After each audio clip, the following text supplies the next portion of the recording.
not everybody, but most of us as a community, we mix myths with realities. And people not knowing the realities follow myths, and that can really harm you. You know what I mean? Say, for example, considering that depression, doesn't have to be taken care of. And then it results in clinical depression, and then somebody might just, you know what I mean? And when somebody's like really, really, really mentally sick, the whole family suffers. So that is why I think it's very important to understand our cultural myths, and then, the reality to it. It's very important. The myth around mental health, depression, or anxiety in the South Asian community is it doesn't affect your overall health, doesn't affect your physical health. On the other hand, the reality is it's not true.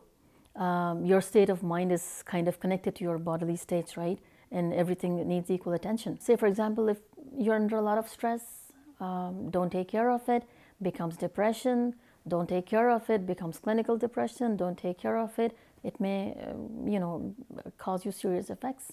And then it may result in headaches, backaches, a lot of other issues. We know that mental health affects, and this is a huge myth that, we don't take mental health seriously in the South Asian community.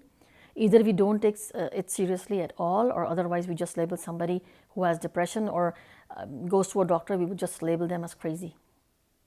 That's also a myth. If you just say the word mental health, it's just translated as crazy. We do not understand sometimes as a community that sadness, extreme sadness or extreme depression or anxiety to the extent of, kind of disturbing yourself and your family as well, that needs attention, clinical attention, right? We just think that if we go for help, we'll just labeled as crazy.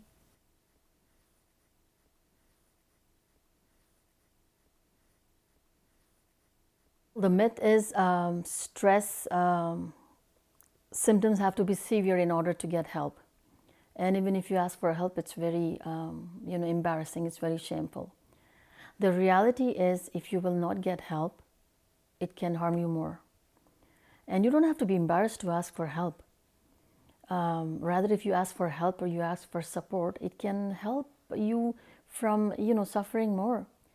Another thing I wanted to add is, why do we as a community feel embarrassed? Say, for example, if I'm asking for help, I have stress or depression, and I go out for help, and I feel that I'll be embarrassed because I am thinking, what will you think if I come to you and ask for help? And I talk about this in a lot of my sessions, and I say, as a community, as another human being, as a neighbor or a friend, we have to stop being judgmental. If I am somebody's neighbor, somebody's friend, or an extended family, and they come to me for support and they have mental health issues and they have depression and they need help, I have to help them. My role is to support them, not to be judgmental. When I will stop saying, oh, she's crazy or he's crazy, and getting help, then I think we will make things better. You know what I mean? These things will be better. People will stop thinking that, they will stop thinking that they'll be embarrassed if they go out and ask for help. So it's like the other side of the picture, right? As the friend who you come for support, and I'm that friend, I have to stop being judgmental. When I'll stop this, things will change.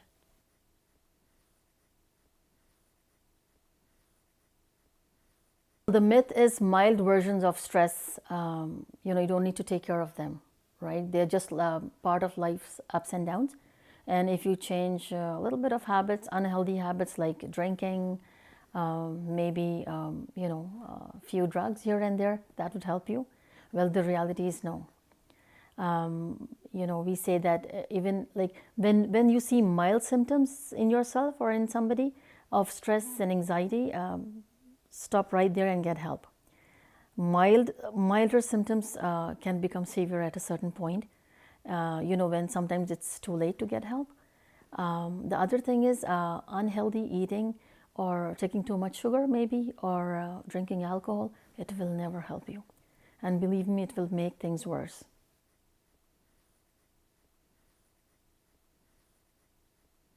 The myth is your willpower or learning to control your thoughts to different ways can help you with stress or depression.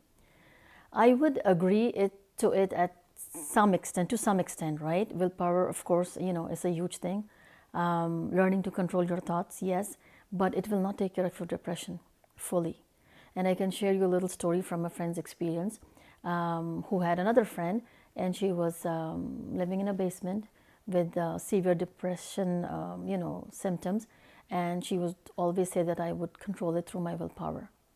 I would just go out and just, jog or do something and I'll be fine. And she ended up in clinical depression. And finally, she had to get help. So why wait? Why do we have to wait from our milder symptoms to become severe? So like I said, I do believe that willpower plays a role, right? But willpower alone is not enough.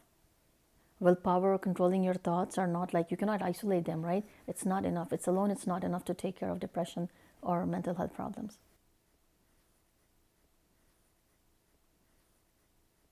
One of the myth is, say for example, if you have a palliative individual at home that you're taking care of, so obviously it's a lot of stress in the home, right? And you're expecting a child in the home as well. And the birth of a child, it's a happy moment, and you think it's no stress. So, but believe me, it's an added stress. So the reality is, it can be an added stress. Say for example, when you have you have a baby at home, it can cause personal strain, marital strain. It can cause lack of sleep. So that adds to your stress. So the reality is, sometimes good events in your life can also, put stress on yourself. So self-care is important.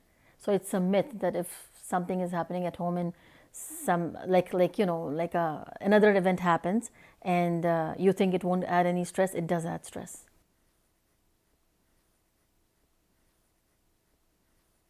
The myth is, if you have stress or anxiety or you have any problems, just keep it to yourself.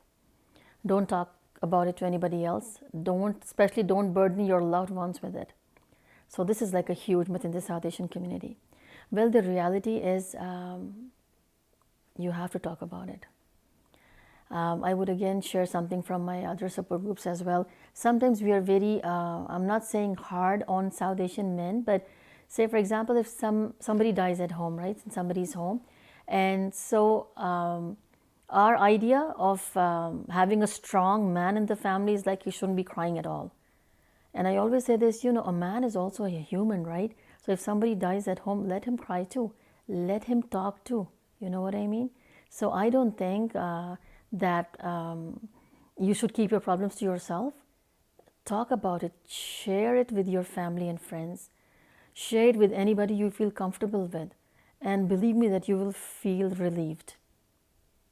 Everybody needs an active listener, right? So if there's somebody to listen, just share your problems with them. It won't hurt them. It will relieve you. It will relieve them as well. Sometimes it's not our expectations from men. Sometimes they just assume the responsibility or assume the role that, they shouldn't be crying. My sister-in-law died 13 years back and leaving 4 kids behind, right? And my brother cried just once, I think, because he had to remarry because of the young kids in 3 months. So it's been 13 years now and I never saw him crying. So now I do run bereavement support groups and I talk to him whenever I visit. And then I want him to give the opportunity to talk and cry because I'm there to listen. I just want to let him know that I'm there for him. But yeah, so once he cried and he shared that he dreams about her every day.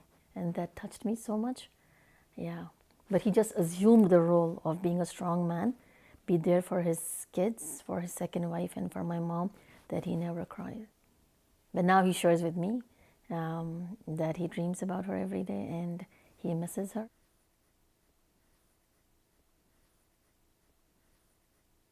One of the myths is stress or anxiety or depression are just Western health dilemmas. The reality, it's not true. Depression, anxiety, stress, first of all, it's global. The second thing I just want to share here is it's a lot now in the South Asian community. Stress or anxiety or depression if not taken care of, can result in severe consequences. In my practice, I've observed a lot of cases, suicidal cases in kids and in young people. And this is only because depression and stress or anxiety is not taken seriously in the community.